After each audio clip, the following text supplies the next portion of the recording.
Hey, it's Sol, and this is my first episode of my add-on feature series, which has no title. It's pretty simple though. I take a number of add-ons that I find around the internet or from suggestions by you, the viewer. I take a look at them and let you know what I think, and if you think it has a place in your add-on toolkit, well, click the link to the add-ons below and try them out. This is a new series, so your feedback will be oh so greatly appreciated. So if you're new here, or if you haven't already, please subscribe to the channel and use that bell thing so you know when I have new videos up, whether it's this or all other things Warcraft. But enough talk, let's get to the add-ons, shall we? Our very first add-on for today is AsWrite UI, and it's kind of a doozy. I'm glad I'm starting with this one because there's kind of a lot to say. AsWrite UI is a full revamp of the default Blizzard UI, and to take a quote from the add-on's homepage, the motivation of this user interface is immersion, which has several meanings. When you first install this and deactivate all your other UI add-ons, I definitely recommend you do that, you're going to immediately see very little, and that's the point. It's not until you interact with objects and NPCs that the UI springs to life, revealing some really clean character panels and a button layout, reminiscent of like single-player RPGs. Don't worry though, there are a couple of different options on the UI that let you add more buttons and adjust some of the visibility. A really nice touch is that even the resource graphic is different depending on whether you use mana or some different resource.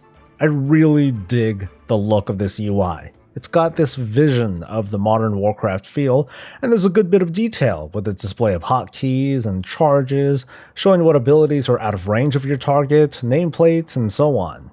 One of my favorites is how the party frames look. It looks really good. You can tell that this add-on creator really took the time to capture that immersive feel. There are a few small issues that I have though. As a protection paladin, I noticed that the global cooldown alert doesn't display when I use my Shield of the Righteous, which I'm gonna write that one off as a bug.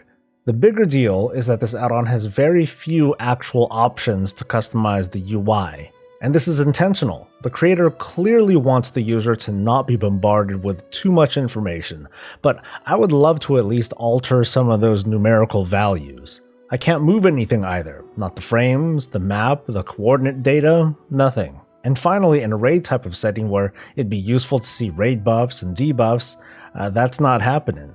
But the author made no attempt to say that this is an add-on designed to make your game experience easier. Its priority is simply to look cool. My biggest gripe though is that interacting with hotkeys is different when using AsWrite UI. Let me try to explain. So the Blizzard UI by default responds to commands when buttons are pressed. AsWrite UI on the other hand responds to commands when buttons are released. Get it? So if I hold down the hotkey for my judgment, the hammer's not going to fly until I let go of the key. This seems to be an upcoming feature for the UI, but until then there doesn't seem to be a workaround even if I use console commands manually or install a different add-on like advanced interface options. Overall though, I'm impressed with this add-on and I recommend it for players who want to scrub all the numbers and data from their heads and just want to dive into the World of Warcraft. I think this UI has a lot of promise if they just allow a little bit more information visibility without compromising on the add-on's overall goal. Now let's move on to some smaller add-ons. Easy Scrap was something suggested to me from the viewers, and dang, I should have gotten this sooner, huh? Easy Scrap is related to the Scrapper feature in Battle for Azeroth. I think that's plain enough to see. What it does is apply filters that you create, and then what it'll do is display all the gear that's now eligible to scrap based on those filters. Then hit the Q All button, watch it populate in the scrapper, and then scrap to your heart's content. Woohoo! What I did was set up one filter, and that's to scrap items between the item levels of 0 and 355. That pretty much covers the greens, the blues, the other low-level stuff, and if there's stuff that you don't want to scrap, like for me it was the Dark Moon Trinket, you can right-click on the item and then ignore it. It's a cool add-on, it's easy to use, it doesn't try too hard. I recommend this add-on. You folks from home and elsewhere suggested Spec, a talent management add-on. It's pretty simple to use. Extra space is set aside on your talent UI to fill up with your own profiles for, I don't know, like single target encounters, AoE, PvP, whatever. Once you set them up, you can either click on the talent profile that you want to use, or you can write a simple macro based on the name of the profile that you set up. It's a pretty good and a pretty straightforward add-on. One sucky thing though is that you're unable to easily set up more than a few profiles, because you can see like the buttons to edit these profiles, they'll eventually start running off the screen if you keep making more. In my opinion, it might be better if a pull-down menu was used instead for management, in case there's enough demand for a bunch of additional profiles. Also, you can't use this add-on for setting up PvP talent, which would otherwise make this plenty useful for like arenas or battlegrounds.